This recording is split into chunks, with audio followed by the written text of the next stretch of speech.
ওদেরকে চিহ্নিত করা গেছে, আমাদের বিভিন্ন গোয়েন্দা সংস্থা কাজ করছে এবং আমরা প্রয়োজনীয় ব্যবস্থা নিতে পেরেছি। একটি সন্ত্রাসী গ্রুপ ইতিপূর্বে 2 মাস আগেও একজন বড় ব্যবসায়ীর কাছে চাঁদা চেয়েছে এবং পুলিশ কমিশনার নজরে আনলে পুলিশ কমিশনার সাহেব চট্টগ্রামে তাকে নিরাপত্তা দিয়েছে, বাসায় পুলিশ প্রহরা দিয়েছে। তো সেই সন্ত্রাসী গ্রুপ হয়তো সুবিধা পায়নি, সেই জন্য 2 মাস পরে আবার একই রকমের কর্মকাণ্ড করেছে এবং হেভি ওয়েপন সহ তারা গোলাগুলি করেছে। আমি আপনাদের জ্ঞাতার্থে বলতে চাই, বাংলাদেশে যত শীর্ষ সন্ত্রাসী আছে, এরকম যত চাঁদাবাজ আছে, তারা অতি অবশ্যই যাতে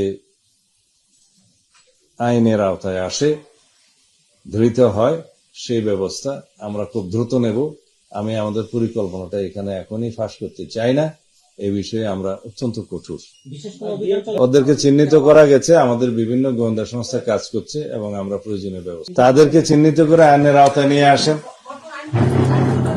আইন শৃঙ্খলা বাহিনীর হাতে তাদেরকে সুপর্দ করেন। কিন্তু কোনো অভিযোগ ঢালাও ভাবে করলে তো তার জবাব দেওয়া যায় না।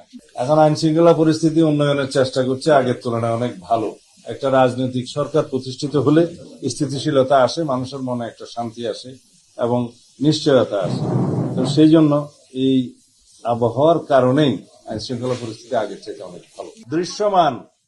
নরসিংদীতে একটা নৃশংস হত্যাকাণ্ড হয়েছে। আমরা বলেছি 24 ঘন্টা থেকে 48 ঘন্টার ভিতরে সমস্ত অপরাধীদেরকে অ্যারেস্ট করতে হবে। করা হয়েছে কিনা?